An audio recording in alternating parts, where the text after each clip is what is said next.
Welcome to NASA's coverage of the 2023 Annular Solar Eclipse, live from Kerrville, Texas. I'm Tahira Allen with NASA Communications, and I'm joined today by Dr. Gina DiBraccio, the Deputy Director of our Goddard Space Flight Center's Heliophysics Science Division. Gina, thank you so much for being here with us today. Thanks for having me, Tahira. Happy to be here. I mean, it's a big day for heliophysics, which is the study of the sun. So Gina, I'm dying to know, how are you feeling right now? I'm thrilled. We've been planning this day for such a long time, and I can't believe it's finally here. It's so exciting. And I mean, you couldn't have asked for a better day, folks. It's blue skies, we've got the sun beaming, it's incredible. It's great.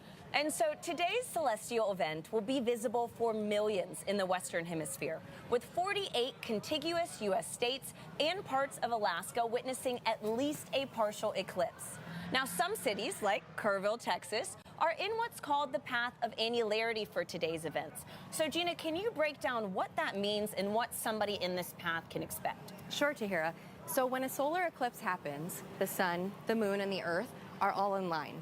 Now, for an annular eclipse, the moon will be just a little bit further away from the earth than during a total solar eclipse. And that means when the moon crosses in front of the sun, we're left with this ring of fire that we see in the sky. That is going to be incredible to witness in person. And folks, the eclipse has already begun sweeping across the United States. First starting in Oregon at 9:13 a.m. Pacific and ending in Texas at 12:03 Central. From there, it will continue its path through Central and South America. Now keep an eye on the telescope feed in the box on your screen. We're going to be sharing live views from across the eclipse path throughout today's show. Now, Gina, is there a way to know what kind of viewing experience I can have in my city?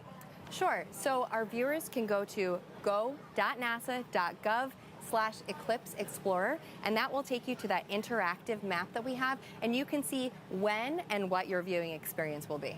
That is amazing. Thank you so much, Gina. Absolutely. And folks, if you go ahead and look in that feed in your screen, this is a live view of Kerrville, Texas, and you can see the moon is already starting to inch across the sun right now. So again, this is a good time to mention where this eclipse goes today, we go during today's broadcast. So if you're not in the path of annularity and still want to see that ring of fire effect, don't worry. Our friends from Time and Date are bringing us live telescope views from across the path of the annular eclipse, starting first in the United States and then following the action as it sweeps across Central and South America.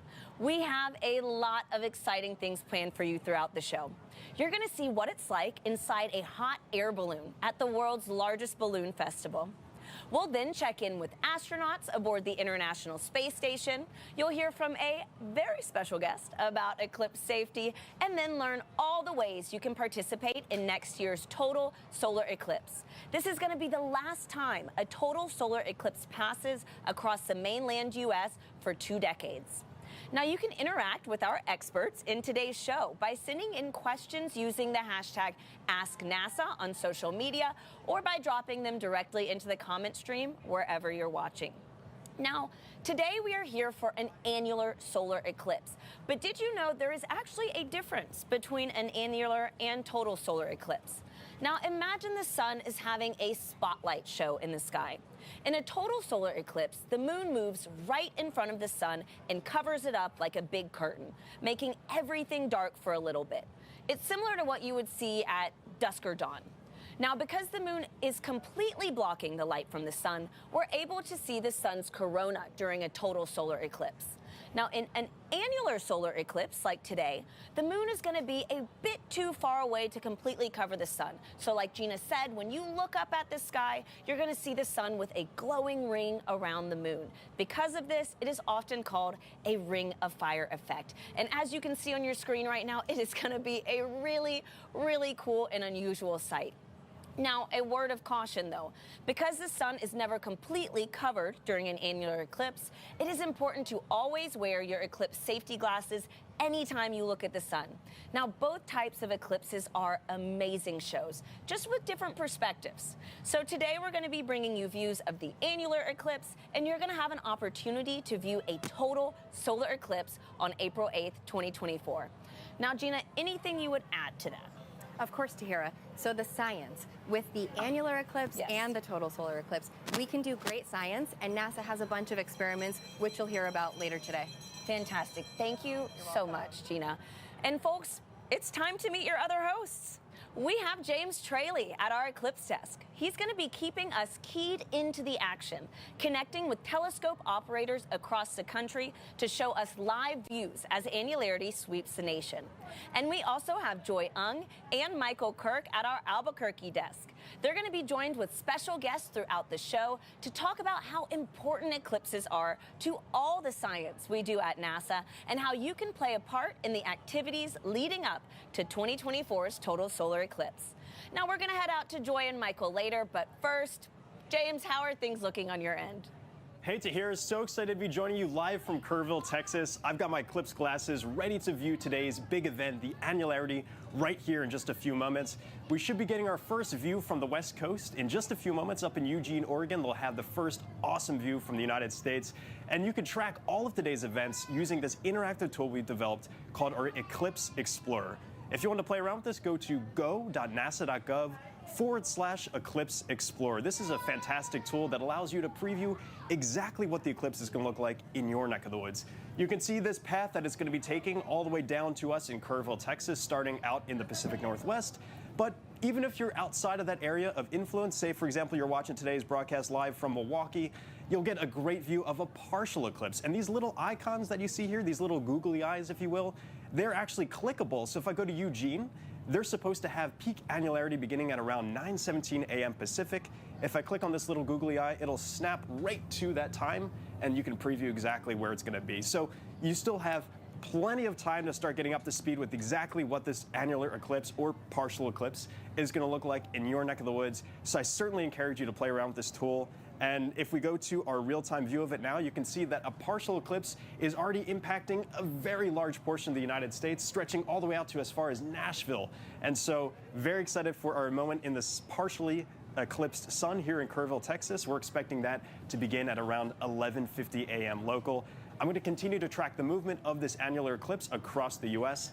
But for now, back to you, Tahira.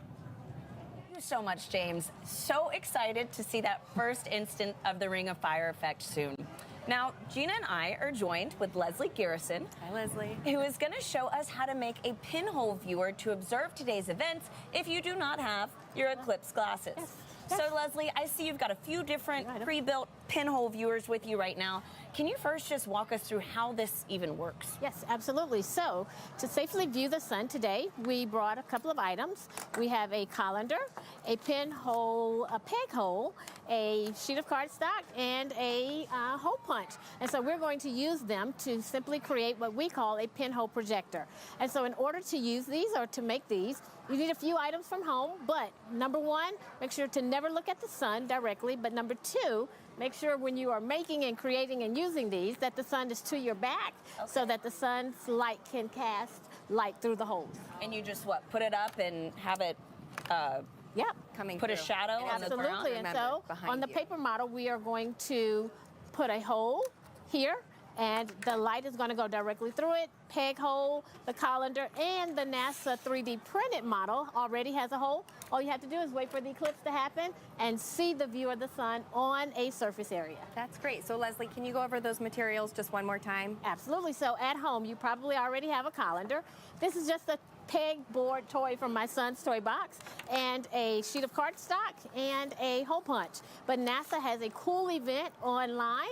You can see our URL somewhere on our screen, and you can go online and make these items at home to use. So really, you just need something with a hole. You need that something can with a hole.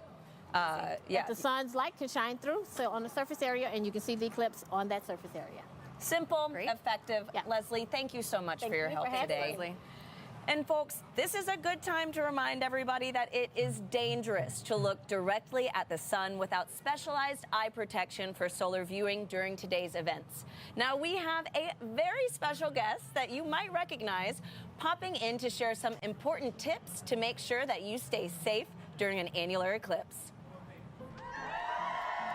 Hi, Eclipse enthusiasts. Lance Bass here, and I want to tell you how to protect those eyes and stay safe during a solar eclipse. During these celestial events, the sun, earth, and moon are in sync creating solar eclipses. During an annular eclipse, it's not the moment for a sun staring contest. Grab those eclipse glasses and shade your eyes from the ring of fire. What you'll witness is a true cosmic marvel.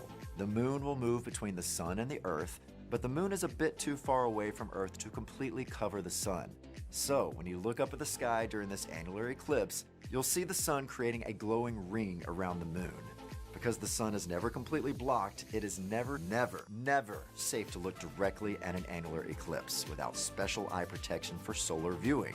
This I promise you. You should wear eclipse glasses so that you don't say bye to your vision. Seriously. And eclipse glasses are not the same as regular sunglasses. No, they're not. Safe solar viewers are thousands of times darker and will have a specific certification that you should look for right here. Don't be a space cowboy and try to look directly at the sun. If you don't have eclipse glasses, you can use an indirect viewing method, like a pinhole projector. You can make one of these with something as simple as an index card with a hole, or a colander, or even your hands. With the sun at your back, you can safely project an image of the sun through the hole onto a nearby surface like the ground. It's gonna be me who is wearing my eclipse glasses, and so are you.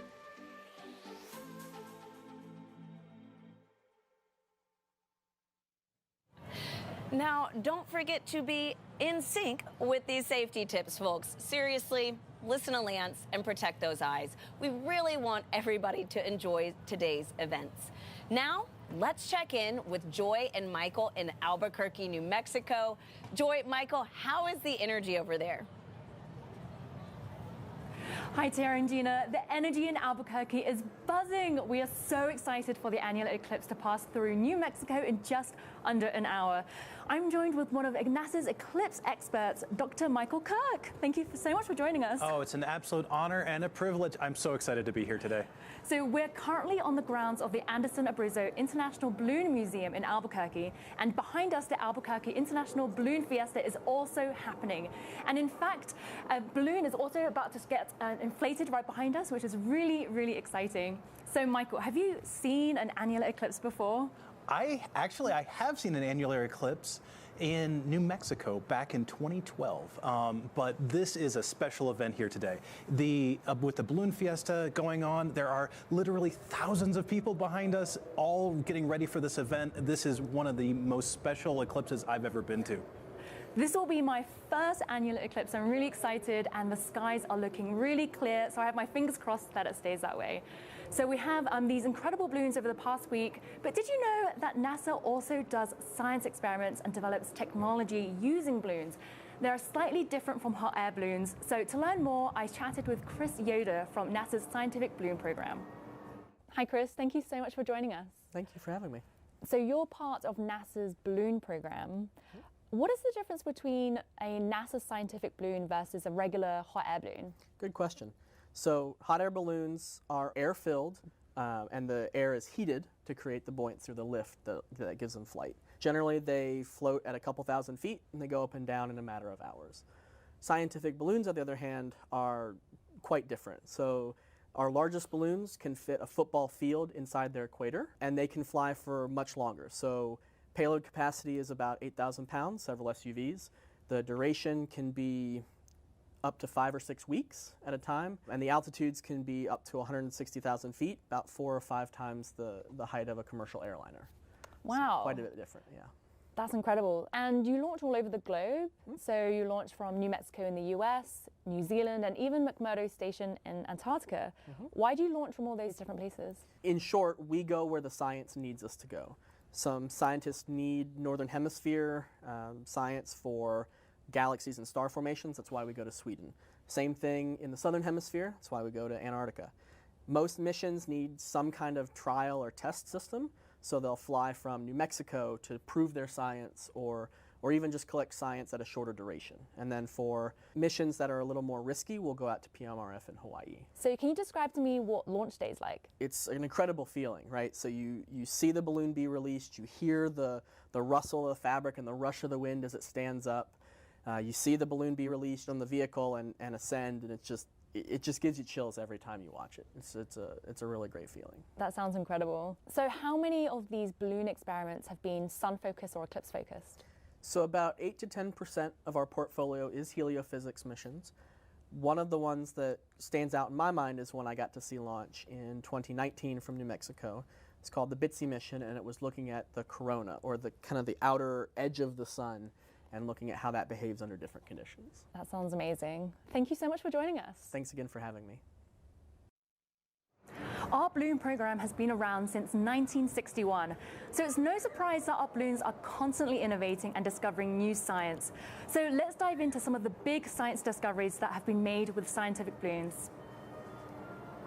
High above Earth's surface floats a critical tool in NASA's exploration arsenal: scientific balloons. Massive, helium-filled, high-tech balloons lift heavy scientific experiments into near space to get a clear view of our planet and the cosmos. Launched around the globe, these unique NASA missions provide a fast and cost-effective alternative to rockets to study Earth, our solar system, and beyond. Balloon science has led to many important discoveries. For example, astrophysicist John Mather studied heat from the early universe using balloons, which later contributed to his Nobel Prize-winning work confirming the Big Bang theory of an expanding universe. A special type of high-altitude balloon can carry telescopes above the clouds for extended periods of time to study the dark matter in distant galaxy clusters. One of these superpressure balloons, called SuperBit, captured the Tarantula Nebula 160,000 light-years away. This winter, crews in Antarctica are preparing to launch the Gusto mission. Its infrared telescope will examine the complete life cycle of a star. NASA's scientific balloon program, guiding a path to discovery above and beyond.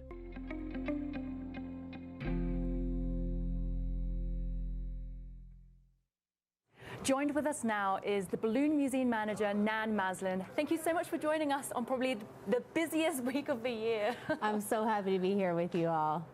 So we're here, the Fiesta started in the 70s with a small group of people, and now there are hundreds of balloons. Can you tell us more about the event and what it means to the city? Absolutely. Well, it started in 1972 by a pilot named Sid Cutter, who had the idea to get a few hot air balloons together. He managed to get 13 together in a mall parking lot, and they expected a handful of people to show up, and hundreds did. And that's when he knew he was really on to something. And 51 years later, there's 100,000 people behind us on the field right now. Oh my goodness. So the Balloon Museum, it's where you work and it's where we are right now. Could you tell us a little bit about the relationship between the Balloon Museum and the Fiesta itself? Absolutely. We are very good neighbors. We are here 365 days of the year. We started in 2005, and we start with the early ballooning in the 1700s up through today, exploring the history, science, art, and just wonder of ballooning. And if you haven't been to Albuquerque, we invite you all to come back and check out this museum. And what do you love most about the Fiesta and the museum this week? New Mexico is such an enchanting place to be, and the smell of roasting green chili in the air, there's nothing like it. There's a reason why Georgia O'Keeffe chose this place as her home. It's because of the open sky and the beautiful landscape, and we get to enjoy so much of that here. And when you think about it, there's like a spotlight shining on Albuquerque, and I think it's probably the best place in the whole wide world to be right now. Today, Balloon Fiesta and an annular eclipse. I can't imagine anything better.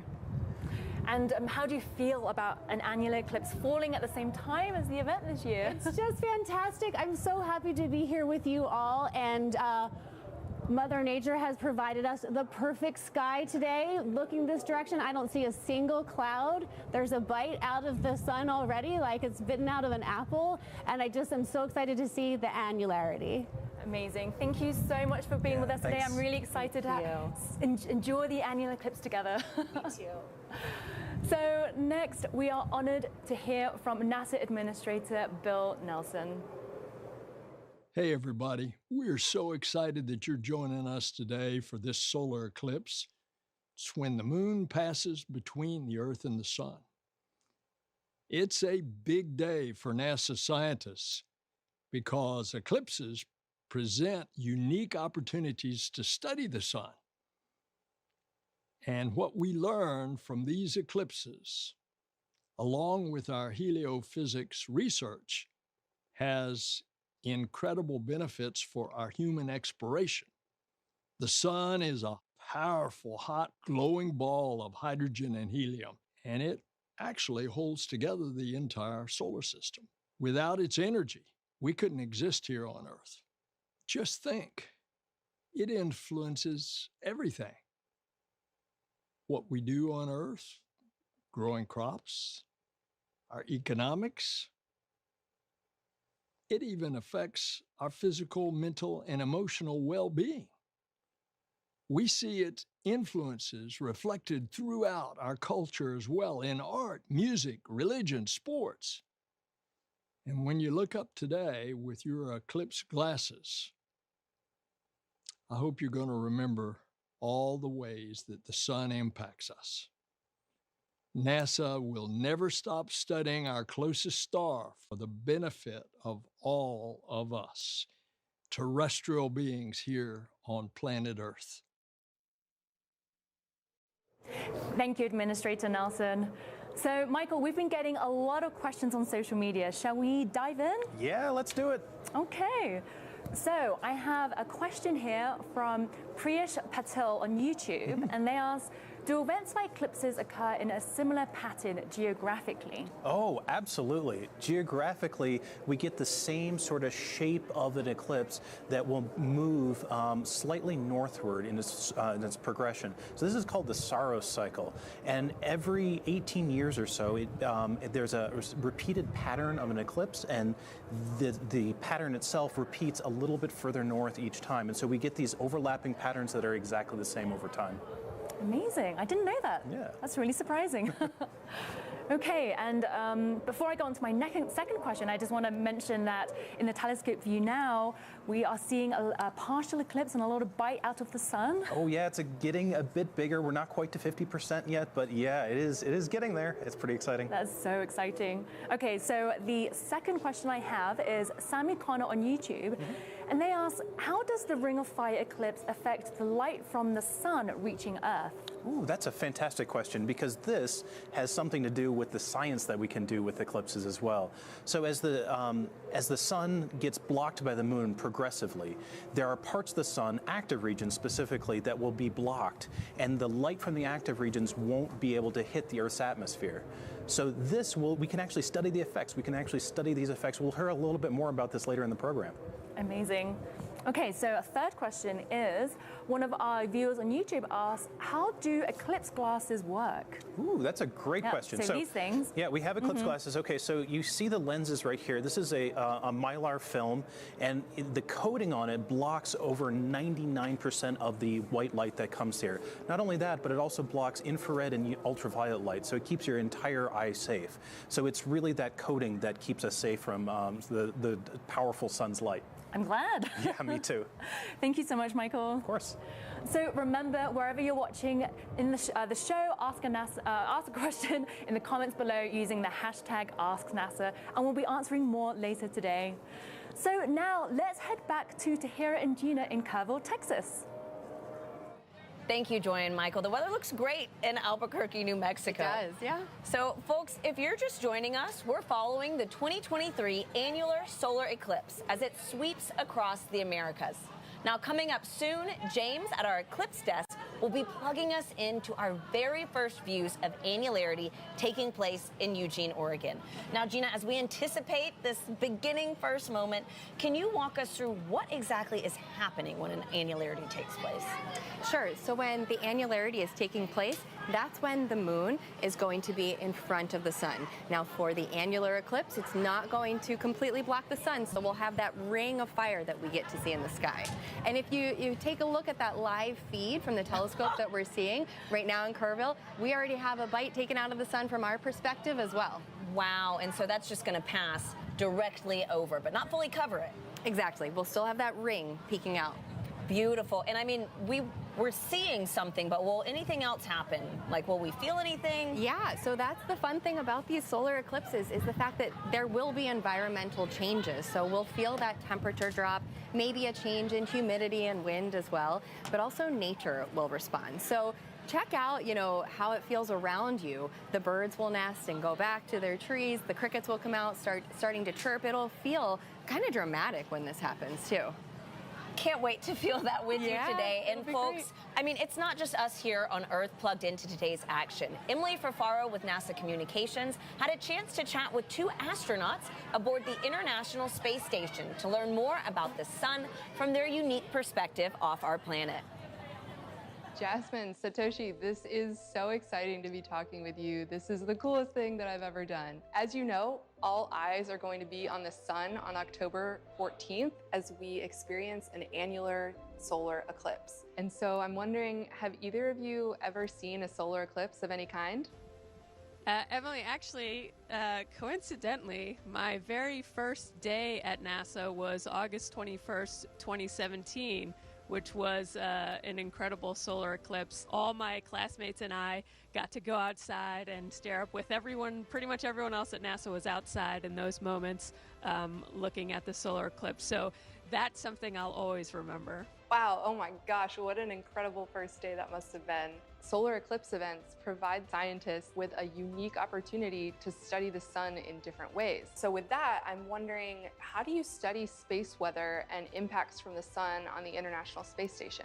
Well, Emily, from the International Space Station, we have a really unique vantage point looking back at the Earth. But also there are several experiments actually mounted right outside here on the Japanese experiment facility outside of the GEM module. Regarding the space weather, specifically from solar flare activities point of view, a specialists on the ground kindly observe it continuously, and when there is a big solar flare, they notifies it of us, and we move to a relatively safe place on the International Space Station. Wow, I am so glad that you're well protected up there on the International Space Station. I want to touch back on the annular solar eclipse. This celestial event kickstarts NASA's Heliophysics Big Year, which is a global celebration of sun science and a year where we're inviting the public to do as many sun-related activities as possible. And so I'm wondering, what is your favorite thing about the sun? Well, Emily, for me, I don't particularly like the dark, and I don't particularly like being cold. So I'm a big fan of the light and the warmth the sun brings. We wouldn't be the planet we are without the sun. Yeah, Emily, I echo Jaws, and I like the brightness and the warmth of the sun, and I'm looking forward to the next solar eclipse. That reminds me of something that my friends in heliophysics say, which is that the sun touches everything. With that, I want to thank you so much for taking the time to chat with me today about the sun, and I hope that you both have a great view of the eclipse wherever you might be, and good luck with the rest of your mission. Thanks so much, Emily. Have a good one. Station, this is Houston ACR. Thank you. I mean, how cool is that? Can you imagine seeing the shadow of an eclipse on Earth from space? It would just have to be incredible. Now, folks, the crowd is growing here in Kerrville, Texas, as we inch closer to our moment to witness that Ring of Fire effect in person. Now, it's a good time to check in with James at our Eclipse desk. James, how are things looking on your end? Hey, Tahir, yes, so we're still just a little bit away from the annularity here in Kerrville, Texas. Really cool to see the science going on in the International Space Station. Coincidentally, there's actually some really cool science going on just a little bit to the west of us in just a few moments in White Sands, New Mexico. And right now I'm actually joined by scientist Jamie Favors, who can walk us through exactly what we're about to see with this sounding rocket launch. Jamie, thanks so much for joining us. Thank you so much, James. Yeah, so is this your first annular eclipse? It is, yeah, and first time launching rockets into an eclipse too, so. Amazing, and we're about to have the first of 3 launches. I understand we're kind of timing these launches out to specific times here, right? Yeah, so you're exactly right. So we'll have 3 launches during the eclipse, about 35 minutes before the peak. That'll be this first one, right in the middle of the peak, and then 35 minutes after the peak. Studying that upper atmosphere, the ionosphere, kind of see what are those impacts from the sun that really change, important features of the upper atmosphere that impact things like radio communications, satellite operations. Yeah. And we just had a launch yesterday in Cape Canaveral, Florida, of our Psyche mission. That's going out into deep space, but these rockets, which just launched actually here. Perfect. This is just took off, so this is actually going to come back down afterwards. That's right. So we're seeing first stage burnout here about 6 seconds in. Blink out for a second, so the rocket's still moving along. There we see the rail, the pad that we just launched from. So as we're launching into space, we're going to start making measurements roughly about a minute into launch, so we're a few seconds in now. I bet we're getting pretty close to the second stage lighting off at this point to take us all the way into space. So roughly that 1 minute mark is where we start to do a lot of the science. The payload separates from the rocket. We have some deployables we'll release from that payload out at that point. We'll start moving that payload around in space so that it's starting to make good measurements. We have these booms or arms that come off of the payload, start making different measurements there of like magnetic structures, electric structures in the upper atmosphere, as well as temperature and density. You know, one way to kind of think about this, what the shadow of the eclipse is doing in that upper atmosphere is it's creating these waves as all those temperature and density changes are occurring. So kind of think about it in the way of like a boat moving through the water. Yeah. We've all seen a boat move and you see the waves propagating out from it or moving away from the boat. That same thing is happening here with the eclipse and that shadow. So with those 3 rockets, we're launching one right before the boat moves through, yeah, exactly. one right in the middle of the boat coming by, and then one right after the boat moves through, or the eclipse shadow. Sweet, and so we are just now a couple minutes away from actually getting annularity here in Kerrville, Texas. Our first view is actually going to be up in the Pacific Northwest, up in Eugene, Oregon. They are going to be experiencing this starting at around 9:17 local time. Jamie, thank you so much for joining us. Best of luck for the next 2 launches. Yeah, thank you so much, James. Back to you, Tahira. Wow, I mean, if the day wasn't exciting enough, now we've got a rocket launch in the mix. It's so exciting. It's incredible. And I mean, what a NASA broadcast, right? And so thank you, James and Jamie. Now, Gina, we have a lot of great questions rolling in from our viewers online. How do you feel about taking a few? Let's do it. Okay, let's do it. So our first question is from Entertainment on Facebook, who asks, how often do eclipses happen? Great question. Well, thank you for that. So there are actually eclipse seasons. And so we can get eclipses about 2 to 3 times a year. You might expect them to happen every time there's a new moon, but that's not the case because the orbit of the moon is tilted by about 5 degrees, which means sometimes the shadow is a little too high and it doesn't hit Earth, and sometimes a little too low. So we need those eclipse seasons as that sweet spot. Okay, nice. And so I actually have a really great follow-up to that. Okay. Spectacular Science Podcast on YouTube asks, how do you predict solar eclipses then? Okay, well, it's actually pretty straightforward how to calculate the eclipses because we have a good understanding of the moon's orbit. We have a good understanding of the Earth's orbit and how that whole system is connected. And so we kind of take the geometry and the inputs that we have, and we're able to pretty accurately predict those eclipses. And so these are things that we can look out decades in advance to understand when eclipses can occur. Oh, cool. And so how often would an eclipse pass in the same city? Do you know? Well, so for total solar eclipses, it's very unique for an eclipse to pass more than, it's about once every 375 years that a location can experience it. So it's pretty hard to be in the same spot to see a total solar eclipse more than once. Awesome. Yeah. So we have a user on X who asks, will the International Space Station photobomb the eclipse? That would look very cool.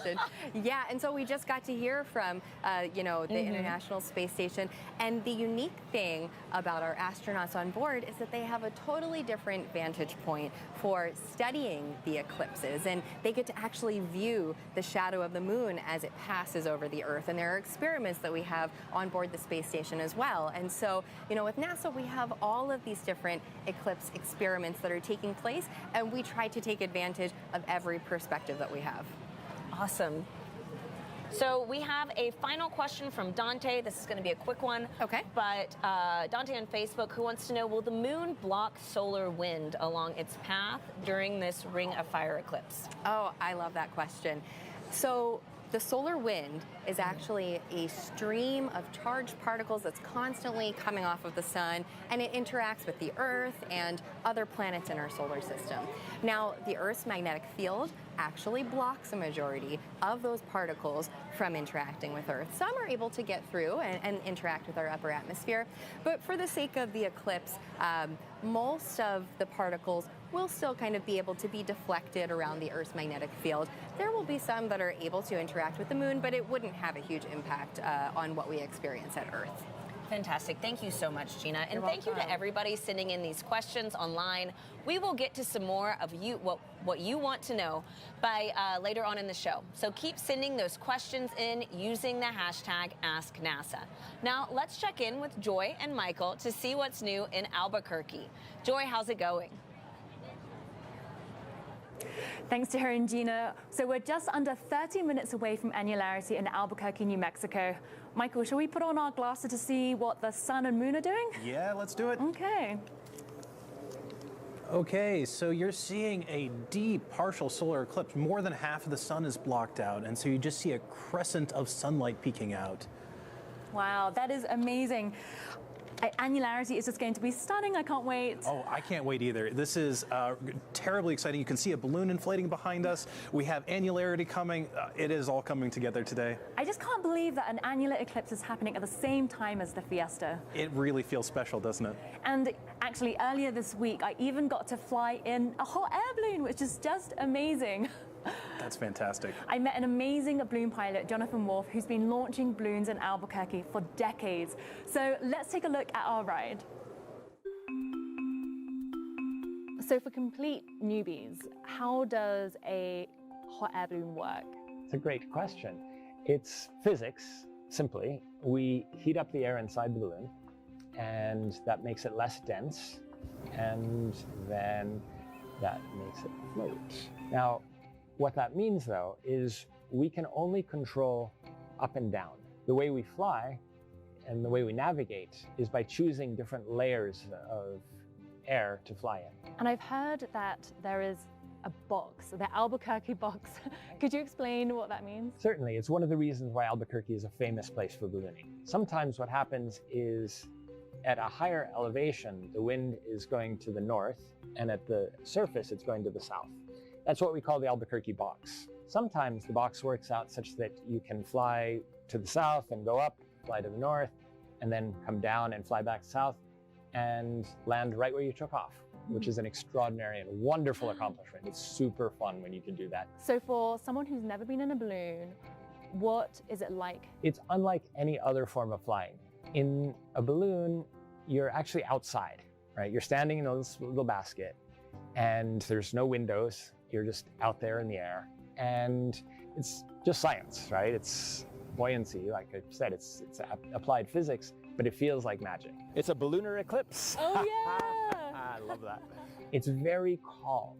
There's no movement, no wind. When you're moving with the wind, so you're at equilibrium. It feels very calm and peaceful. At the same time, it's really exciting and it's intense. So it's this wonderful combination of intensity and mellow, serene, tranquil beauty, absorbing nature. You can never experience that in any other form of flight. Wow, that brings back great memories. And if you can hear the wind behind us, they're actually inflating the balloon I rode in just behind us, which is so cool. So was that your first balloon ride? It was my first balloon ride, yes. Oh my goodness, how did it go? I remember taking one about 20 years ago and it was fantastic. What was your experience? The most surprising thing is that when you're up there, you don't feel any wind against you, right, because yeah. you're actually moving with the wind, so it feels completely calm. Oh, that's fantastic. So would you do it again? I found it terribly relaxing. 100%, yes. So it was actually also not that chilly, and we were only a few hundred feet off the ground as well. Wow, that's amazing, because it's been chilly here all morning. So as we learned earlier, NASA's scientific balloons fly much higher. They actually reach a part of our upper atmosphere where our International Space Station lives and where some of our satellites fly as well. So it's really important we learn about this upper region and how it could affect our lives on Earth. And NASA and NOAA are two agencies in the US that work together to help study this. And I'm joined with two people who can tell us more. So we have Dr. Elsia Talat from NOAA and Dr. Kelly Corrick from NASA. Thank you both so much for joining us. Very excited to be here. Very excited to be here. Thank you so much. So let's start off with the basics. Elsia, what are those changes we see in that upper region? Well, part of what we call space weather, which is the variable conditions on the sun, the Earth, and near Earth space due to solar and geomagnetic activity and storms. And that can affect human activity and our technological infrastructure. Wow, fascinating. So, Kelly, how does space weather actually affect our life here on Earth? Well, Elsa had alluded to the fact that it challenges our technology. So our power grids are sensitive to those currents that can be induced by this, as well as our satellites could also be impacted by these flares or the space weather. And we get some beautiful things too. We get the aurora out of it. Have you ever seen the aurora? I have.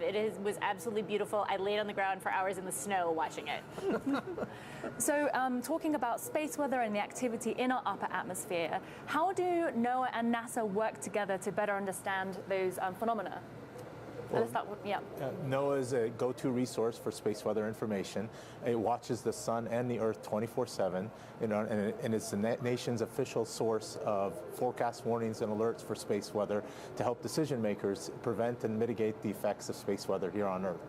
And in order to do this, we need information, and NOAA works with NASA to design, develop, and deploy space weather operational satellites to safeguard our society. And what's NASA's role? So NASA is a partner with NOAA, and we focus on the science and make sure that we're understanding our star and can do better and better predictions. So scientists use models and the data from all of these satellites in order to better understand space weather. And what are some of the biggest mysteries around space weather? What don't we know about it? Oh, there's so much. I mean, let's start at the sun, right? That's the focus today. Even how to predict flares long term, or those large coronal mass ejections, those billions of tons of material that come off. We don't quite know how to predict them for a long term yet. Well, I'm so glad we have two agencies on the case. Thank you both, Elsa and Kelly. Thank you both for joining us. So, did you know that space weather is also affected by solar eclipses? One citizen science project does experiments during the annular solar eclipse and the total solar eclipse. So, let's learn more about that project. When the moon blocks the sun during a solar eclipse, there is a noticeable impact on Earth's upper atmosphere, known as the ionosphere. These changes can affect radio communications, including amateur radio, also known as ham radio. Ham radio is a way you can talk to people all around the world. You set up a radio and antenna. You talk into the radio sends a signal up to the antenna sends the signal up to the sky. It bounces off of the electrified layer of the sky back down to Earth, where you can talk to the person on the other side. During the 2023 annular eclipse and the 2024 total eclipse, the HAM-SCI Citizen Science Project is inviting ham radio operators to transmit radio signals. The goal is to have people make as many radio contacts as they can with operators in different locations during these celestial events. By recording how strong their radio signals are and how far they go, ham radio operators and scientists can learn about how the ionosphere changes during solar eclipses. Sometimes you can talk around the world, and sometimes you can't. And that's all based on what the ionosphere is doing, what the sun is doing. When it works, when you are able to talk to these faraway places, I find that really magical. To learn how you can participate, follow Do NASA Science on X and Facebook. There are currently ham-SCI experiments happening right now across the country, and there'll be more during the total solar eclipse on April 8th, 2024. If you want to learn how to participate, go to hamsci.org. So next, we're thrilled to be joined with the acting director of NASA's Heliophysics Division, Peg Luce. Peg, thank you so much for joining us. Oh, it's such a pleasure. So how are you feeling about the annular eclipse today? Wow, it's happening, and we've been looking forward to this for so long. These are a rare celestial event that people can actually experience the effects of, so it's really exciting. I'm so excited. I am too. So we've been chatting about the sun all morning, but can you tell us in detail what heliophysics is? That is a good question. Many people ask. Heliophysics is actually a word that isn't yet in the dictionary, so we want to put it there. But helio is the sun. Physics, the science of matter and energy and how they interact. So we study the sun, how it works, how its energy flows out and affects all the planets, creates the solar system. And it's a very complex field and very exciting to study. So we heard earlier that the sun touches everything. Can you describe a little bit about how the sun touches other NASA science disciplines? Yes. So we like to say that heliophysics is really the science that interfaces and collaborates with all of the other areas of science that NASA studies. For instance, the sun is a star. And it's the only star that we can actually study up close. So for our astrophysics friends, we can learn in detail how our star looks, how it changes, how dynamic it is. So when they're using their tools like James Webb Space Telescope to study distant stars, they have up-close information from what we have learned. And then, of course, the sun's energy flows around all of the planets. It interacts with the Earth. Space weather affects the atmosphere of the Earth, and so it really is a collaborative and exciting field of study. I love that the sun touches everything at NASA. So how does NASA touch everything we have here on Earth? So I like to take this opportunity to remind people about NASA science. So most people, when they think of NASA, they think of astronauts and human spaceflight, which is, of course, so exciting. But NASA science is rewriting the textbooks all the time. We have so many discoveries and just so much. We have a Parker Solar Probe that is flying through the corona of the sun. We have the Voyagers that are outside the heliosphere. We have so much to learn that I could never even begin to talk about it, but I want to invite people to go to NASA at Home and check it out.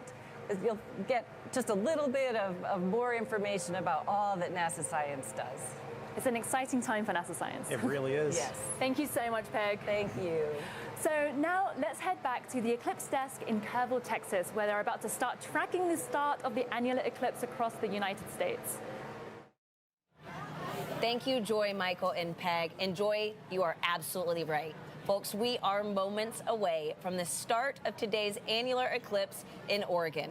Now, I know I'm excited. This will be the first time I've ever witnessed one of these events, and I hope you are too. It'll be my first annular eclipse as well. But Tahira, I was lucky enough to see the 2017 total solar eclipse, and that experience was amazing. So I think we're in for a treat today. So this is going to be a totally new experience for you. It will be, yeah. And so, Gina, actually, you know what? Let's go ahead and see if we can pull up the telescope feed from our friends at Time and Date.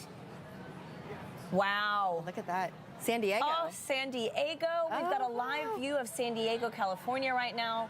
What a beautiful partial eclipse. Yeah, I mean the sun, it's a crescent. Normally we refer to the moon as a crescent moon, but this time it's the sun. And I mean, normally we see, you know, the sun in the sky, the moon in the sky. Occasionally they might be together, but to see them overlapping, it really reminds you that we're a part of this just entire system. I know. And so interplaying together, right? And you can tell, I mean, from this view, you can really appreciate the fact that from our perspective, the moon and the sun seem to look like they're the same size, even though in reality they're not, right? It's incredible. You know what? Right now, let's go ahead and check in with James at our Eclipse desk. James, what's the latest? Yeah, hate to hear us. So we have officially kicked off annularity here in the United States. If we look at our Eclipse Explorer, you can see that the area of effect of that annular eclipse has now hit Eugene, Oregon. They should have a phenomenal view there. And just a reminder to all of our viewers who are in that region, the Pacific Northwest, be sure to use your eclipse glasses as you're looking at the sun and the moon above. You should have a beautiful sight at this moment. That's going to last for just a couple minutes, so really take advantage of that big moment. You just saw that view in San Diego. Even if you're outside of this area, you might still have a beautiful view of a partial eclipse. And if I zoom in onto our little area of annularity, you'll notice kind of a couple little bumps and things here, which you might initially think is because it's low resolution. Maybe it's a little bit, low res here, but the inverse is actually true. We actually have an incredible amount of data feeding into our Eclipse Explorer to generate the images and the predictions that you're seeing on your screen. This tool takes into account two unique things. One is obviously the topography of Earth, so mountains, river valleys, all kinds of little divots and things as that shadow moves across the land. But also, and really interestingly, it takes into account the shape of the moon. When you think of the moon, you might just think it's perfectly circular, but there are so many little objects like mountains and craters and all kinds of things dotting the surface that are all being fed into this prediction that you're seeing here that will then show you exactly what the shadow is going to look like. You won't really be able to see this difference from the ground, but if you're up in space looking down at this, you'll actually be able to see that area kind of ripple almost as it's moving across the terrain. So definitely I encourage you to check out this tool. It's a really phenomenal one that's really just using so much data to feed into this. And again, even if you're outside of this area, I encourage you to use our tool to kind of predict what you're going to see. So if I scroll all the way over to the East Coast and I zoom all the way out here, you can just see just how large this area of partial eclipse is. This kind of outer circle that you see here is areas that might be having a partial eclipse. So if I click on, for example, Philadelphia, I know quite a few people watching there. It looks like it might be a little bit rainy, but if the sky clears up for you, you'll have a peak coverage for your partial eclipse at around 1:21 local time. So still plenty of time for you to get your glasses ready in order, get your pinhole projectors created. You had that instructions earlier in the broadcast, and really just take advantage of this incredible celestial moment. These don't really happen very often, so it's a really unique experience to be able to witness this live from here in Kerrville, Texas. Just a few moments, we'll actually be able to have that view from right here. I can hear the crowd already kind of buzzing.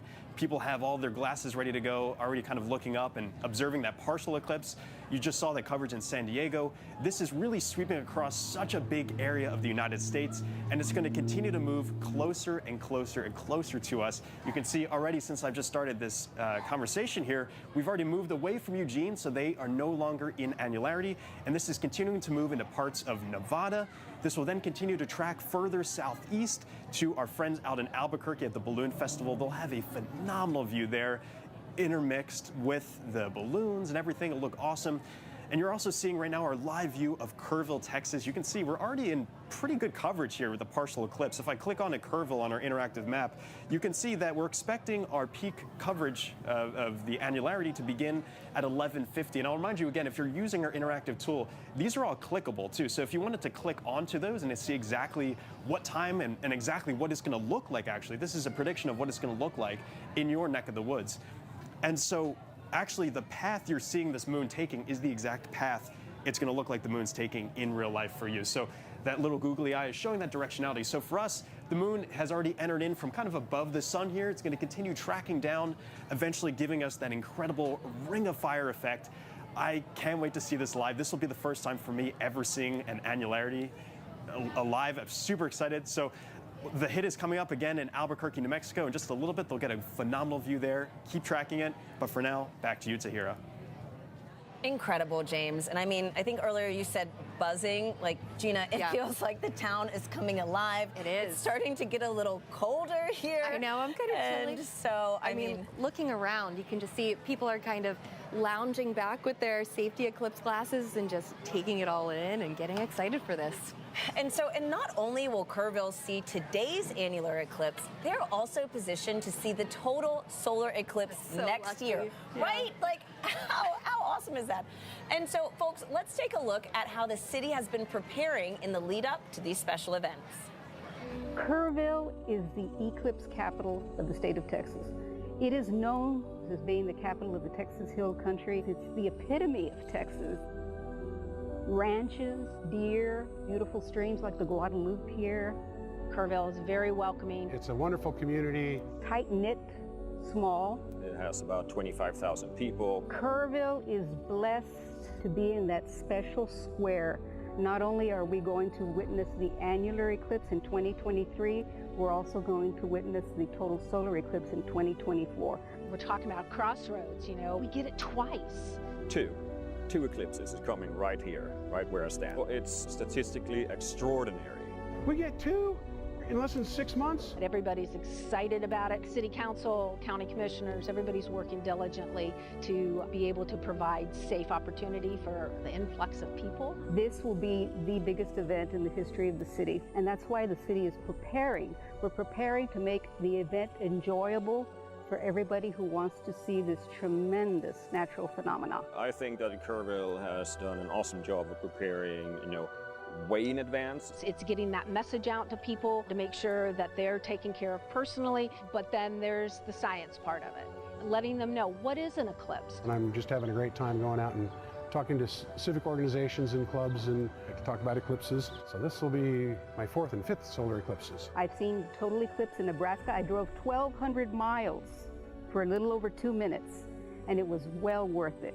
And just couldn't believe the experience of the eclipse. I mean, it's still just, it literally gives me goosebumps every time I talk about it. It's a visceral, emotional experience that is just, you have to experience it to understand.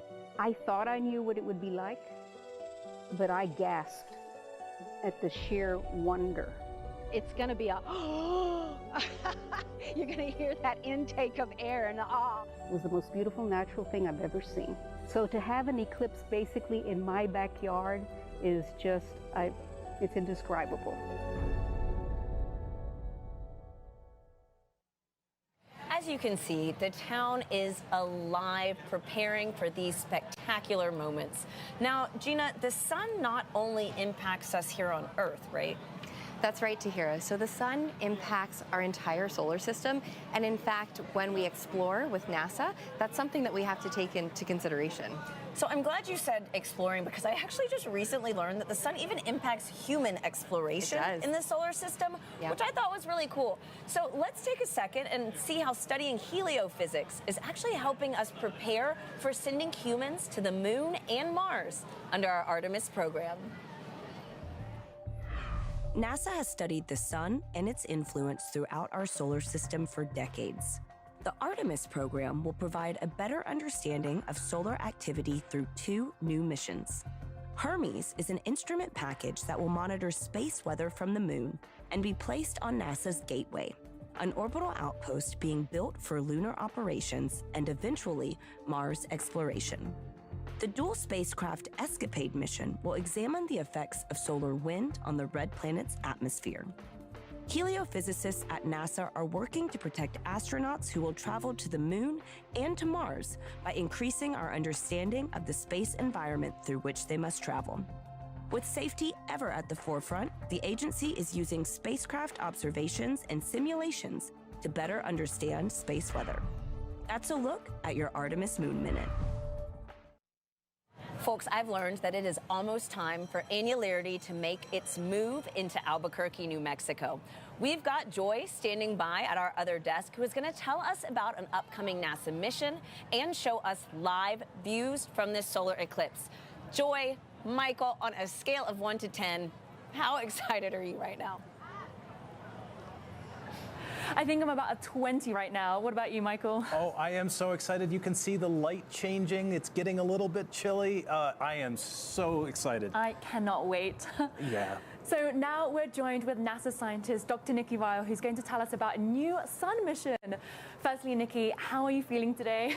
It is so amazing to be here. I'm so excited to be able to be a part of this festival and witness the annular eclipse. So Nikki, what is the PUNCH mission and what does it stand for? So PUNCH is a NASA small explorer. It stands for Polarimeter to Unify the Corona and Heliosphere. So the corona is the outermost atmosphere of the sun. It's the part of the sun that you get to see during a total solar eclipse when the moon totally blocks out the main body of the sun. And then the heliosphere is the bubble carved out by the sun as that corona turns into a solar wind and fills our solar system. So I know that PUNCH has a big outreach effort as well, especially looking at humanity's interaction with the sun and observing the sun. Can you tell us a little bit more about that? Yeah, humanity has been studying the sun and the moon and those different cycles for millennia. And one place where there's a lot of evidence of that studying of the sun is over in Chaco Canyon here in New Mexico. And actually our PUNCH outreach team, some of our PUNCH outreach team is over there in Chaco right now, where there's just so much evidence of ancient and modern sun watching. The ancient sun watching there evidence is on the rock of the sun, there's this petroglyph of what we think might be the 1097 total solar eclipse that actually went right over Chaco Canyon on a path similar to the annular eclipse today. And then of course, the modern sun watching is what we're all doing here today, and of course our Native American partners on the PUNCH outreach effort that still honor some of their traditional sun watching efforts, and then of course our NASA missions like PUNCH and Parker Solar Probe. That's amazing. And you mentioned Punch shows and studies the sun's atmosphere, the corona. Why do we need to study the sun's atmosphere? The corona is amazing because it is hundreds of times hotter than the photosphere below it, the surface of the sun, the part that we should never look directly at. So that's amazing. That's like if you walked away from a fireplace and it got hundreds of times hotter. Now, we know it has to do with the magnetic fields rooted down in the sun, but we don't know exactly how that energy gets into the corona. So that's one of the things we're really interested in studying. Right, so we're looking at a live shot on camera of this eclipse. We're getting really close to annularity. So what are you looking forward to as a scientist when you think about eclipses and especially with the new mission coming up? Punch is going to be so amazing because it's going to take images of the corona and that plasma as it fills the solar system in regular white light, like we could see it with our eye if our eye were sensitive enough and if the moon always blocked out the main body of the sun. But it doesn't, and that's why we need NASA missions like Punch to do that for us. Fantastic. I can't wait for the mission to launch. Me neither. I'm super excited about it. So we're like we're moments away, minutes away from the annular eclipse here. Nikki, thank you so much for joining us. I hope you enjoy the annular eclipse. Yeah, thank you so much. This has been great. And I hope you keep safe from the wind. The wind has kind of picked up right now. So yes, so the skies are clear, the wind has picked up, but we have a clear view of the annular eclipse. So remember, the annular eclipse is moments away from Albuquerque and the sun is never completely covered. So during the eclipse, you have to keep your eclipse glasses on the entire time. You can also use other indirect viewing methods too, like a pinhole projector if you don't have eclipse glasses. So Michael, do you have your glasses ready? I have mine ready. Great. So now let's go to a full screen view of the telescope here in Albuquerque. Wow. Wow. We are minutes away and you can see that the ring of fire is almost here. Yeah, the sun is just egressing over into the moon, or the moon's egressing onto the sun. We're getting closer and closer. The light here on the ground is visibly different, and looking up at the sky, where we see a thumbnail moon. It is, or thumbnail sun. It is gorgeous. Wow. The ring of fire, the almost ring of fire, it looks so sharp and clear with our beautiful skies today. Yeah, it really is almost that Johnny Cash moment. We're getting close to the ring of fire.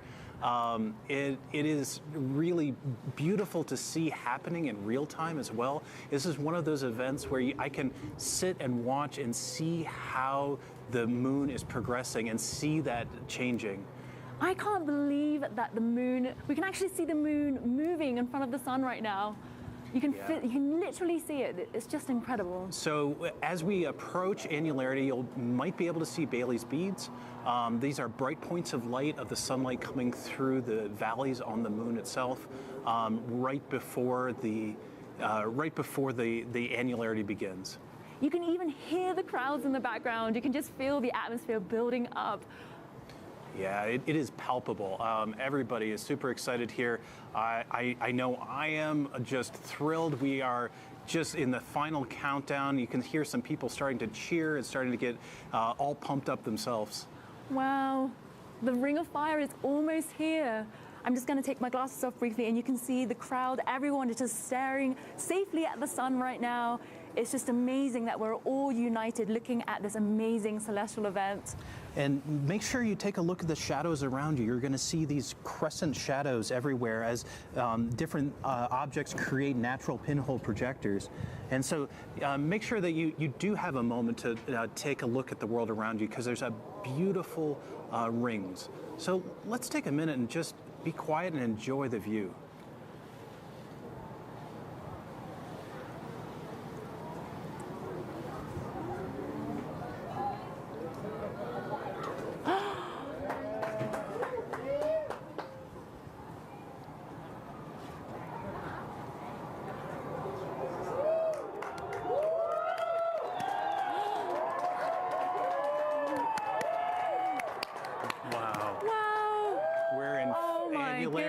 It is a gorgeous sight to behold. Everyone is cheering. This is so amazing. Wow.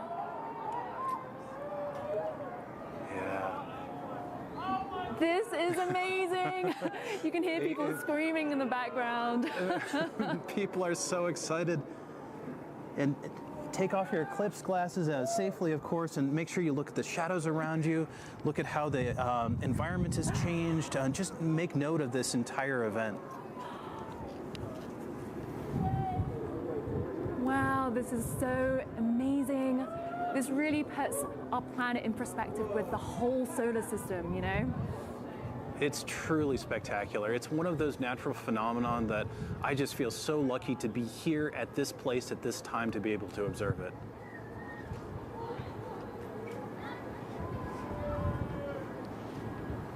Wow, I'm just looking at a tiny pinhole below and I see a little ring, like a little spotlight.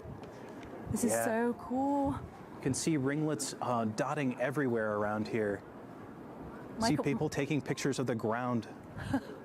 How are you feeling, Michael? Oh, this is spectacular. You know, we've been preparing for this event for so long to actually be in this moment and to be experiencing it live is just tremendous. Joy, how are you feeling?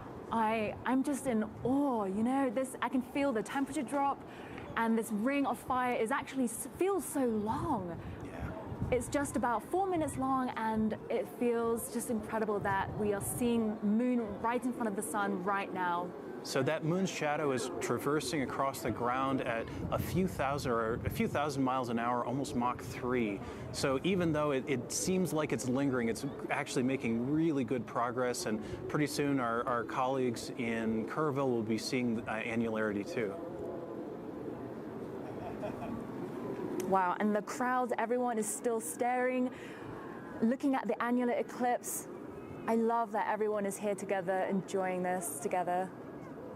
Wow. Yeah, you can almost hear a little bit of an awe and reverence among the crowd. Initially, there was a bit of cheering, and then everything got a little bit quieter as people took in the sight. I think that, you know, as people experience this event, it strikes both, you know, personal but also communal, and it's a really beautiful, beautiful event to see.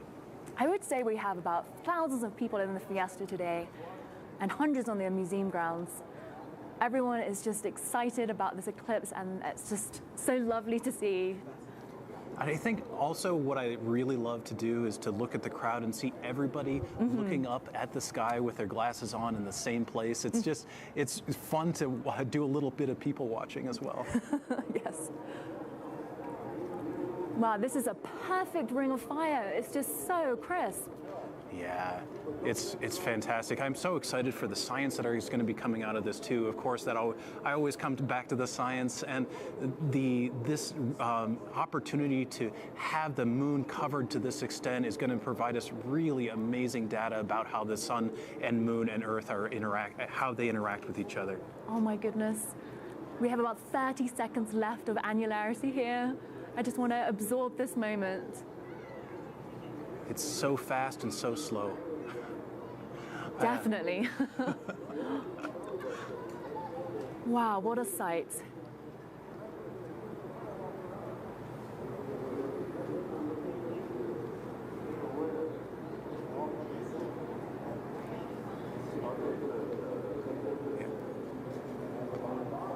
Sometimes you just have to take a moment to take it in.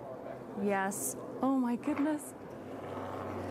Well, we have a few more seconds left of annularity in Albuquerque. Yeah, we're closing down on the last little bit. See if you can see a Bailey's bead possibly popping up right as that edge of the moon it aligns with the edge of the sun. Just seconds left. Really such a gorgeous sight. It really is. Oh, that is going to be a moment to remember. Absolutely. So Kerrville is going to be experiencing this very, very soon. So let's head back to them in Kerrville, Texas to see what they're up to. Oh, I mean, Joy and Michael, like, I got goosebumps watching you experience annularity, and Gina, like, that is about to be us soon. It's true. I mean, so Tahira, we're about 550 miles away from them, and we will have annularity in about 10 minutes because, as Michael said, the moon's shadow is traveling more than 1,000 miles an hour. Everyone's so excited. Yeah, as you can see, the crowd is just getting excited for today's opportunity. And folks, it's starting to get dimmer here. Like, it is going to be amazing. Yeah. So, Gina, other than sheer beauty, why do we observe eclipses at NASA? Well, NASA can learn a ton of different science from the eclipses. So let's talk about exoplanets for a second, because when we study exoplanets, we are actually using eclipses. The planet itself is passing in front of its host star, and so we can learn about the exoplanets. There are eclipses on other planets in our solar system that we can study, but here on Earth, the science that we're able to do will inform us about the upper atmosphere and how it responds to the sun. So really understanding kind of that sun-Earth connection.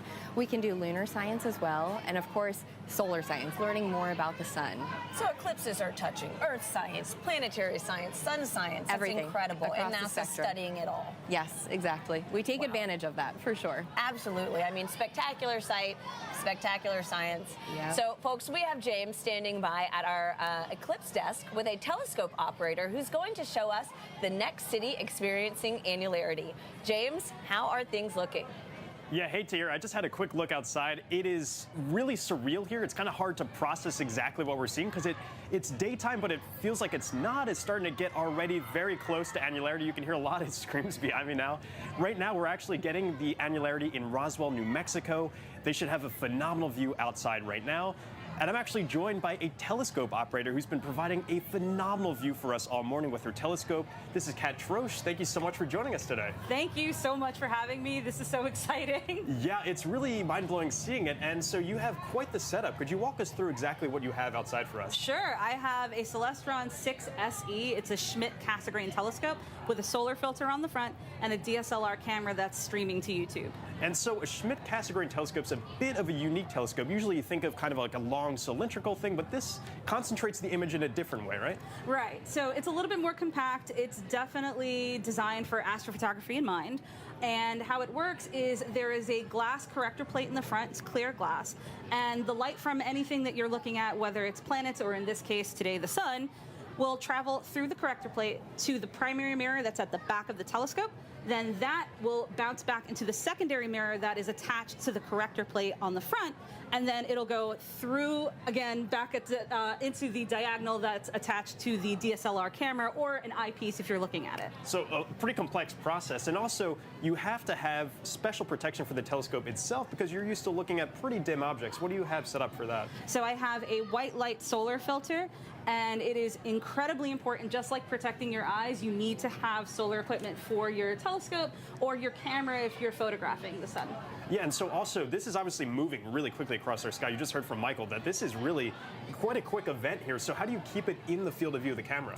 Well, thankfully, the remote control that's part of the telescope actually has a city database set up, so I can program it for city and state, and Kerrville was actually listed. Look at that. Very awesome. And yeah, so you can see it's already moving very quickly towards us. This is where annularity is going to be currently taking place. You can see we're next in line here, coming up in just a little bit. So very excited to continue tracking this across our skies. Thank you so much for providing this awesome view for us all morning. You can really see it's really getting close now. It's got this beautiful crescent to it. Usually we're used to a crescent moon. We've got a crescent sun today. I mean, really awesome. And in just a few moments, we're going to have the ring of fire of annularity. Very excited to have that. Thank you so much for joining us, Kat. Thank you. And back to you, Tahira. Thanks, James and Kat. Now, we have about 6-ish minutes, 6:30, until annularity makes its way here to Kerrville, Texas. As you can hear, the anticipation is high. They're so excited. And so, Gina, as we count down to the big moment, let's take a few social questions. Let's do it. Okay. So we have something to see here on X, who asks, am I seeing a couple of sunspots on the telescope feed? Yes, so you are seeing some sunspots. As I look at the live feed, maybe not so much right now because the moon is blocking most of the sun, but when the moon wasn't covering as much of the sun, you could see some darker spots and black spots here and there, and those in fact are sunspots, which are areas of really intense magnetic fields, and the surface of the sun is actually cooler, which is why they appear darker than the rest of the bright sun that we see.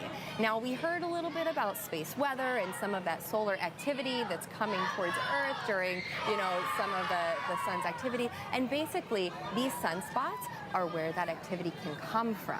And right now, the sun is in the part of its solar cycle where more of those sunspots start to appear. So the sun goes through an 11-year cycle, where it becomes active and then where it becomes less active. And right now we're inching towards what we call that solar maximum. And so more and more of those sunspots appear, and that's what we're seeing today. That is incredible. And I mean, again, talk about activity. Gina, this crowd right now, like, folks, if you could see it, I don't know if you exactly. There you go. We have folks looking up already with the Eclipse glasses on. You see the live telescope feed in your on the screen right now. We are moments away. What I think is super cool, we've even got some folks out here with their own telescopes and cameras to really capture this spectacular event. Yeah. And so, again, it looks like we've got about 4 minutes. The crowd is growing, and I'm interested to see how everything kind of calms down too. So we'll see. Gina, I have another question. This is from Baron on YouTube, who asks, does a solar eclipse have a material impact on the atmosphere? Oh, I love this question, because with the eclipse, we really are trying to understand the Sun-Earth connection.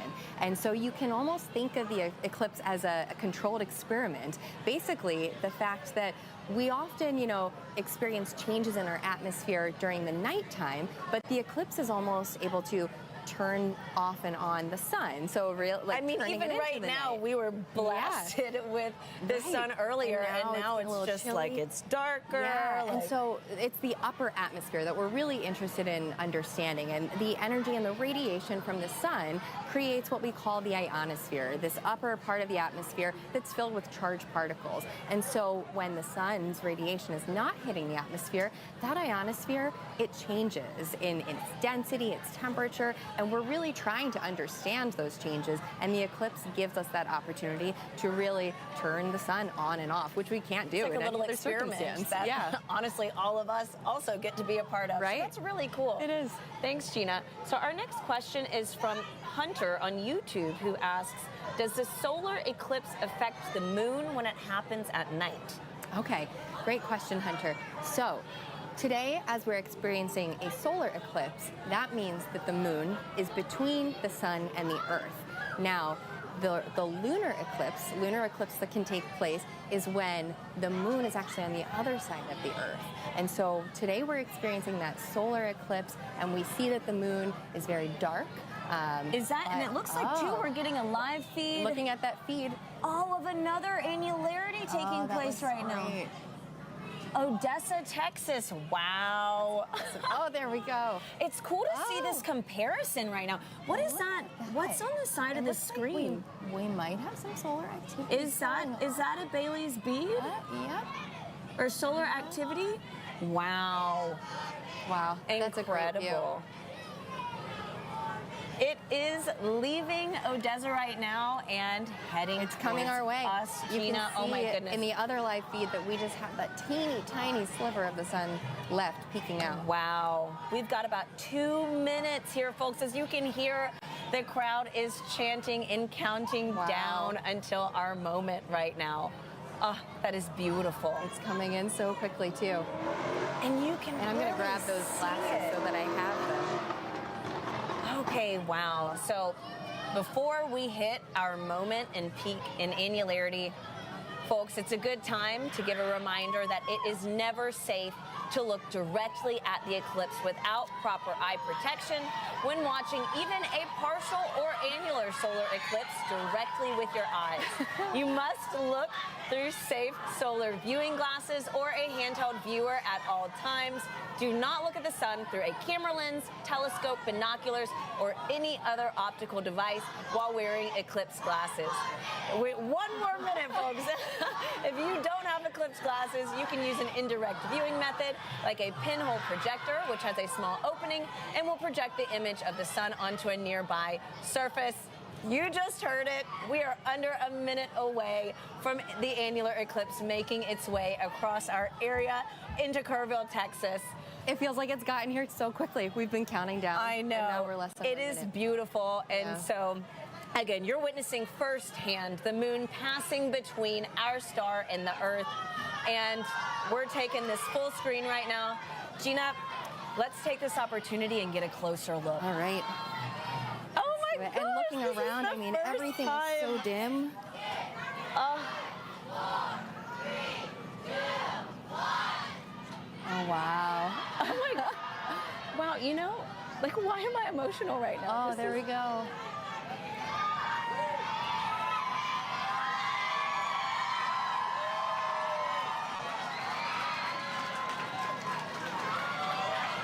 Oh my God, this is... I mean, it doesn't look real. I didn't think I would cry. Like, what the heck is going on? Wow. This is... Wow. It looks great. I mean, you can just see. It looks like a perfect circle of the sun peeking out. It really is that ring of fire that we have here. wow. Gina, I thought I'd have goosebumps, but I'm like literally shaking. This is crazy. I know. I know. I agree. So, I mean, this And is I'm your just- first annular eclipse. I mean, was it what you expected? It is to hear. I mean, we've seen all of the photos from previous annular eclipses, but just as I look again, I mean, it's incredible how the moon and the sun are able to line up like this. And again, I mean, the moon is way smaller than the sun, but right now it's really giving it a run for its money. It is. Yeah. Why is that? Well, so a little fun fact about our moon that's pretty incredible. It's 400 times smaller than the sun, but it's also 400 times closer to the Earth. No and way, that 400 and 400 is 400? the magic number here, yeah. The fact that 400 and 400, that means in the sky, the moon and the sun appear to be the same size. And that is unique to us on Earth. No other planet in our solar system has that ratio that makes it so special. So you're saying that if we viewed an eclipse on another planet, it wouldn't look like this? It wouldn't. I mean, I'm sure it would be great to see, but it would not look as spectacular as this. Wow, okay, I'm gonna turn behind me really fast. Yeah, looking around. And you can just see everything. The shadows are a little bit different. It's dim. You get this hazy feeling, but the sky is still blue. That's what's strange about it. Oh, it's so sweet. We've got parents like holding little eclipse glasses on their kids to look up. This is just, it's really amazing how just like, I don't know, a natural phenomenon can really make the world pause for a second. Great. Wow. You heard the cheering and now it's quiet now again it's as people are just looking. And so for us, this is going to last about 4 minutes until it crosses, right? That's right. And why is that? Is that the same in every city or? Yeah, so there's actually the length of the maximum eclipse can change based on several factors. I mean, each eclipse is unique. And so one thing has to do with where in the moon's orbit the moon is, because the moon's orbit isn't circular. So it will go faster and slower at different parts. And that will make the shadow travel at different speeds. Also, where the shadow is landing on Earth will have an impact, because if you're at the equator, you're going to be rotating much faster than if you were at the poles. And so for that fact, it changes the length of that maximum eclipse too. And that's true not just for annular eclipses, but for the partial eclipses, for the totality, for total solar eclipses as well. And I imagine, you know, our folks at home getting some of those partial eclipses are also having a great experience too. Wow. I don't know what I expected, but it wasn't this. Like, this is incredible.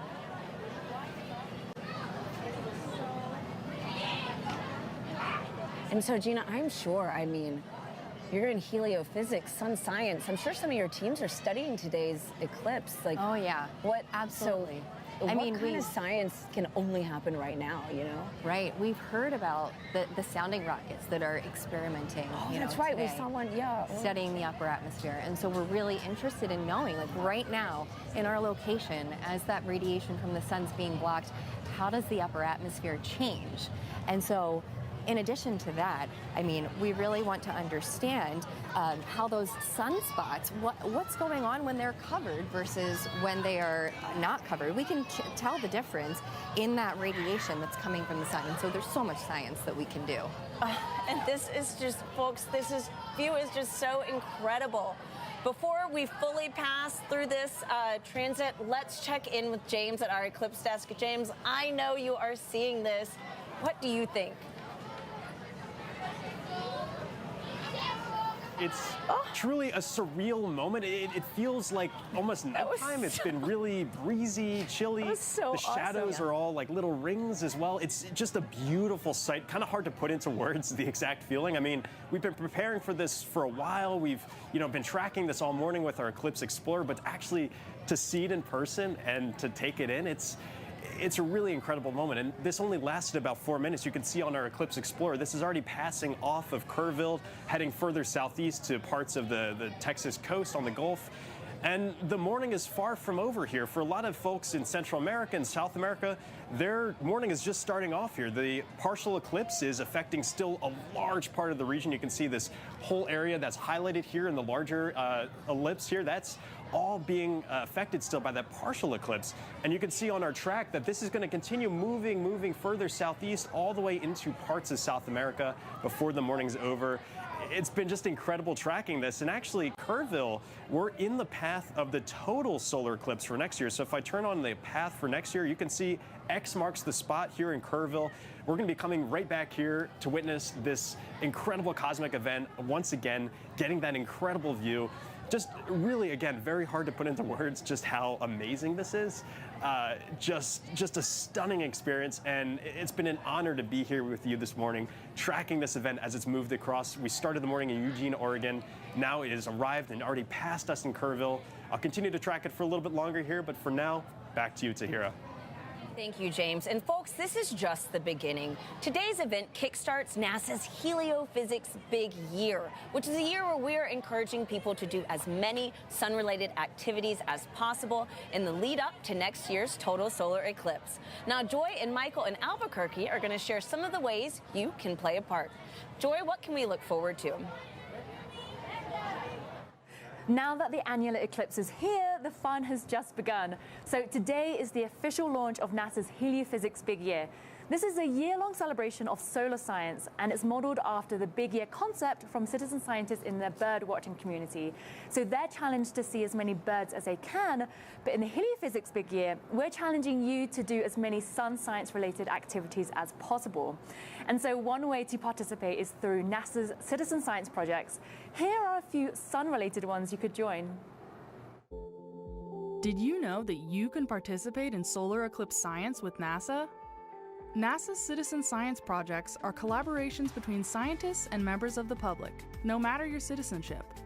Several volunteer science projects are gearing up for the 2024 total solar eclipse that you can join.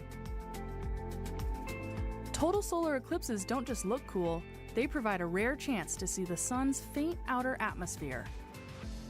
Using telescopes and cameras that are safe for viewing the sun, volunteer scientists across North America will capture images of the total solar eclipse.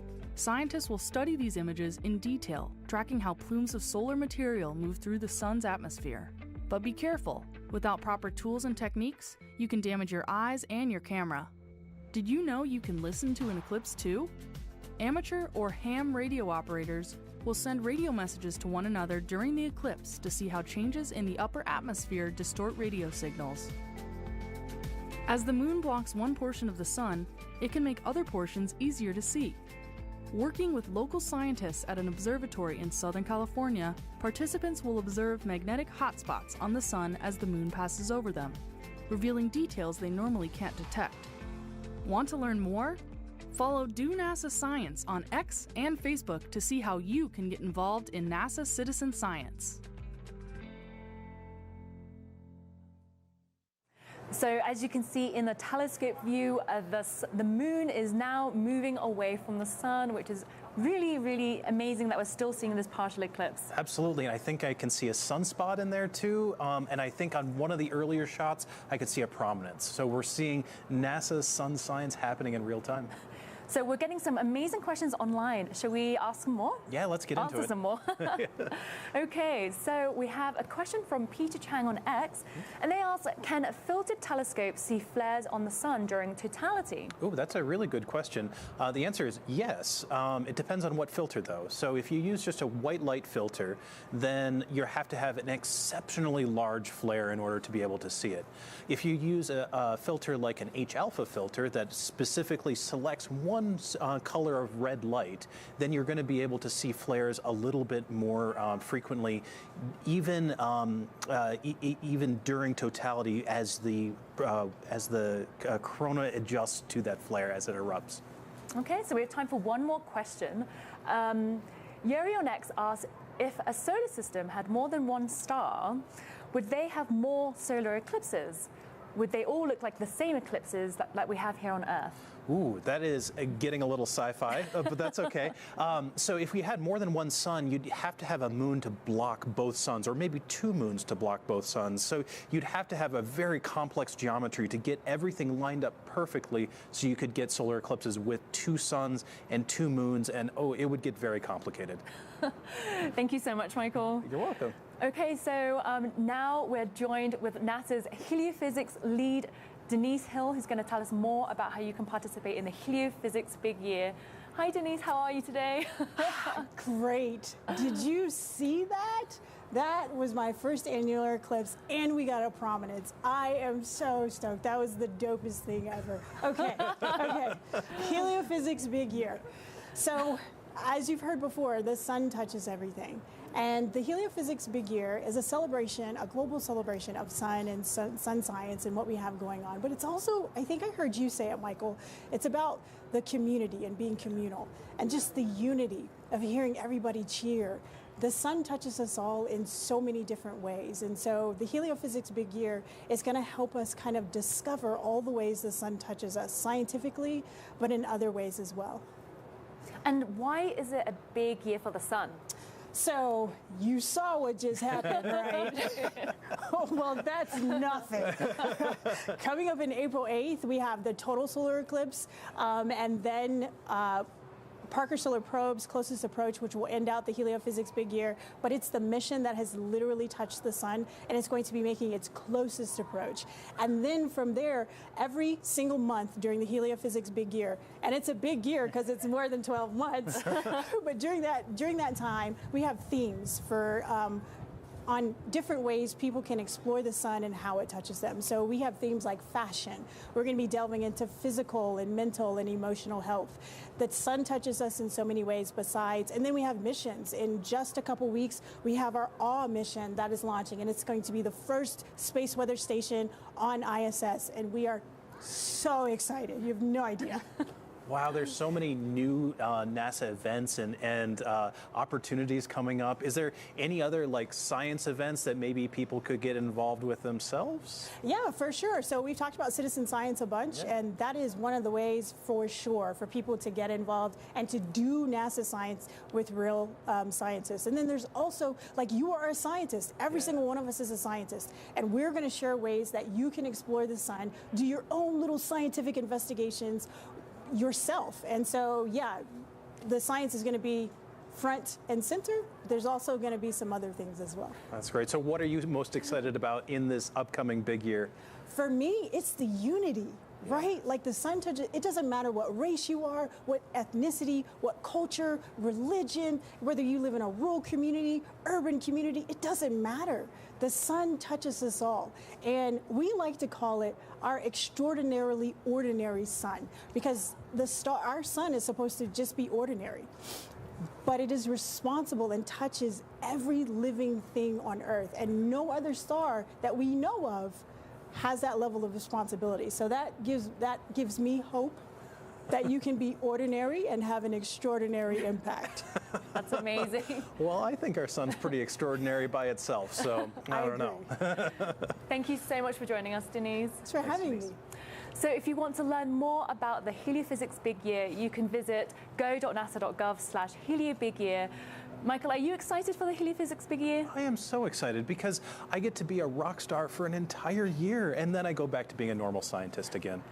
No, it's going to be fantastic for science, for outreach, for everything. I am so excited for this.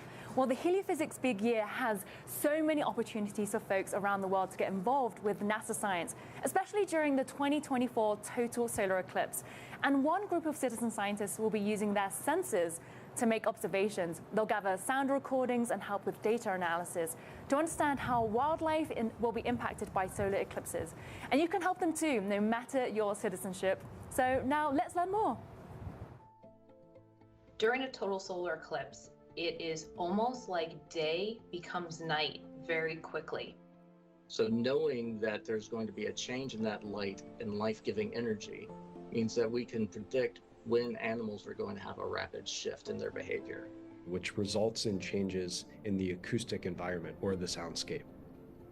So the Eclipse Soundscapes project is a project to determine how eclipses affect life here on Earth. And there's a lot more to observation than just what you see. It's also important to think about what you hear.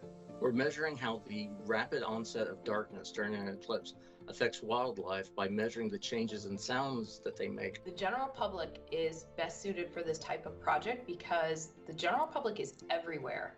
And that's really the power of the participatory science component of this project. It enables recordings and observations of soundscapes across the diversity of ecosystems covered by the path of totality. We might think of some ecosystems having a greater influence of human activities on the soundscape, whereas in other ecosystems, say a remote part of a national park, we might have a lower influence of human activities and greater influence from the sounds of life and Earth.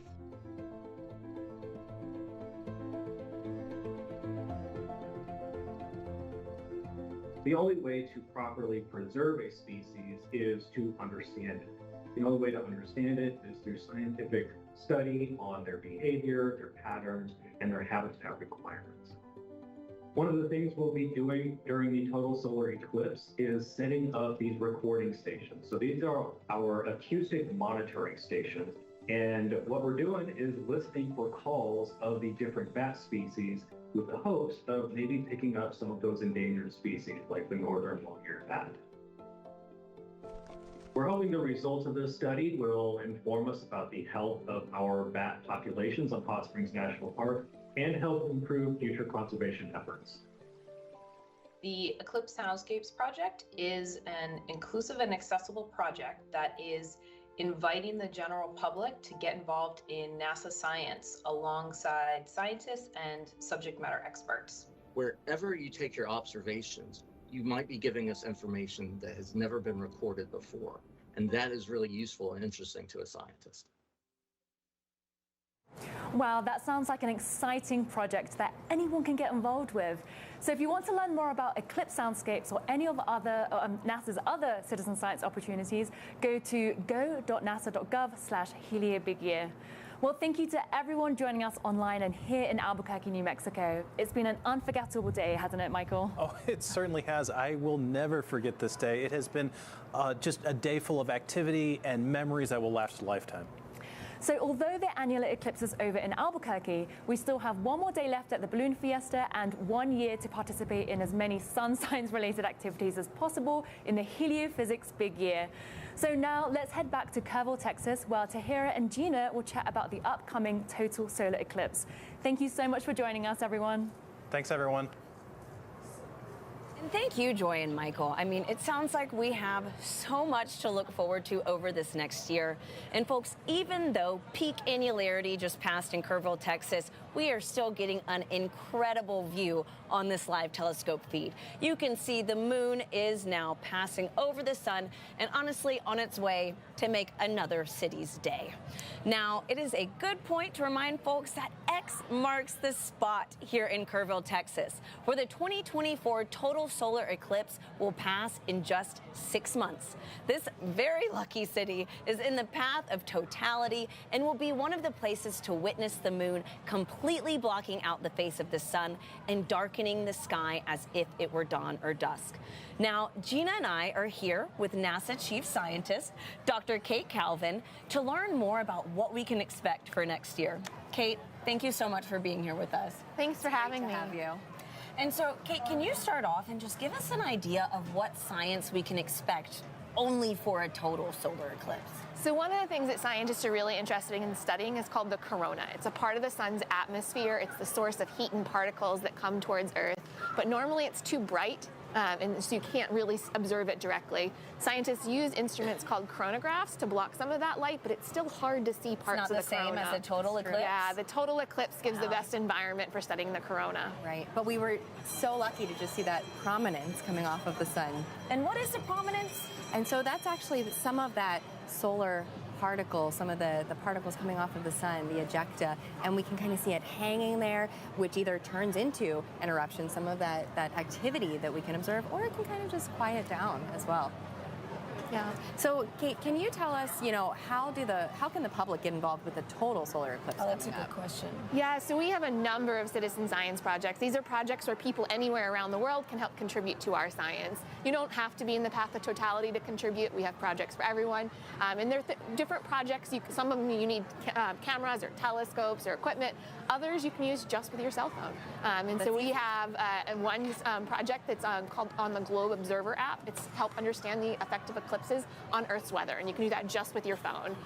Do you need a science background, or? Anyone can contribute. We walk you through what you need to do, and sometimes it's as simple as taking a picture or recording a sound.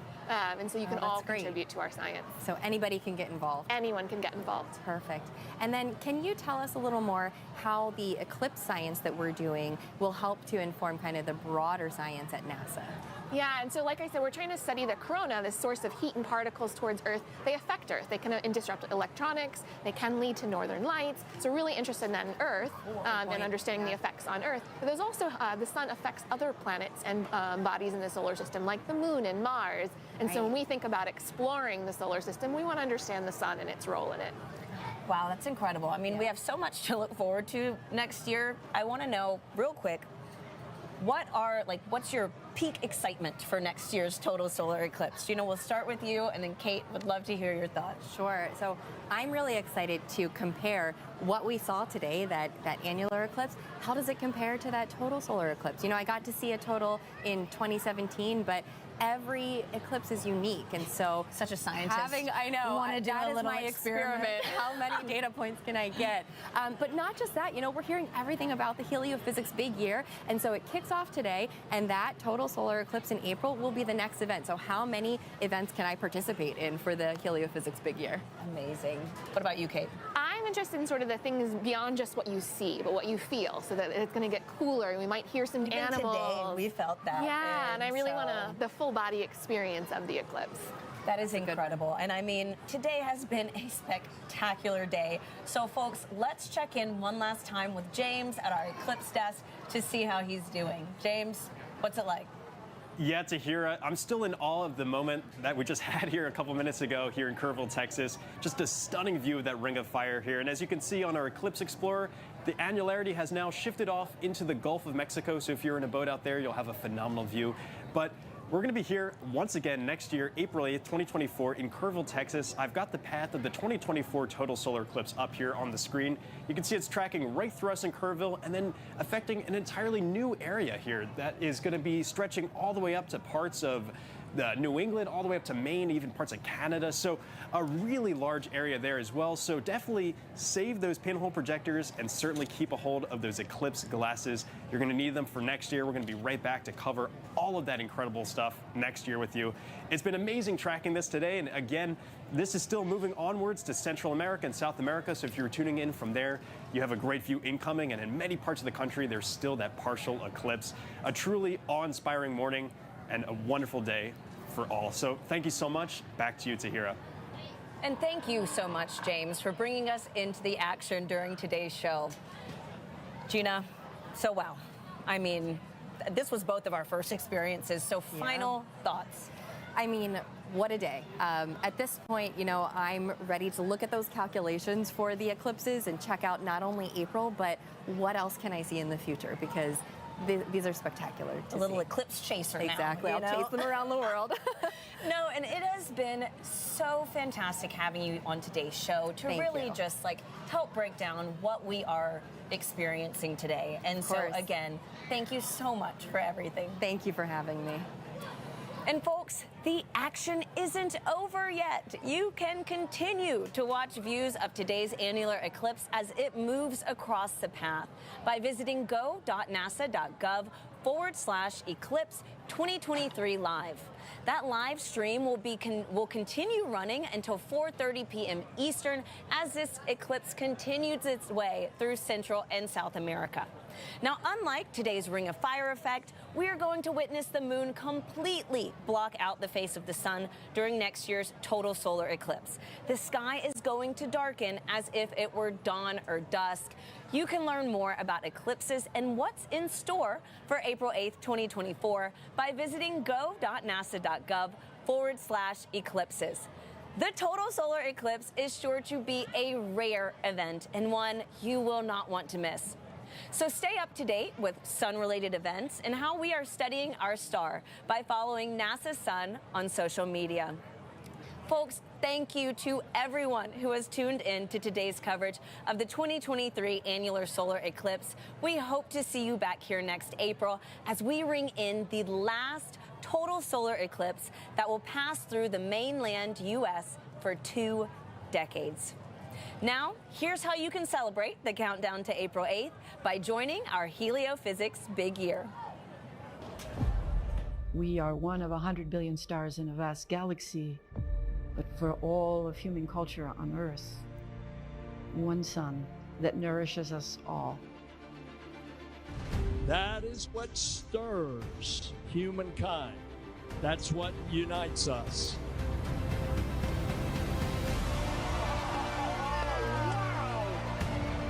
Experience the wonder, the beauty, and the power of our star. One sun across space, time, and culture. Let us continue the quest to unfold this universe. And let us continue to find unity in our discovery.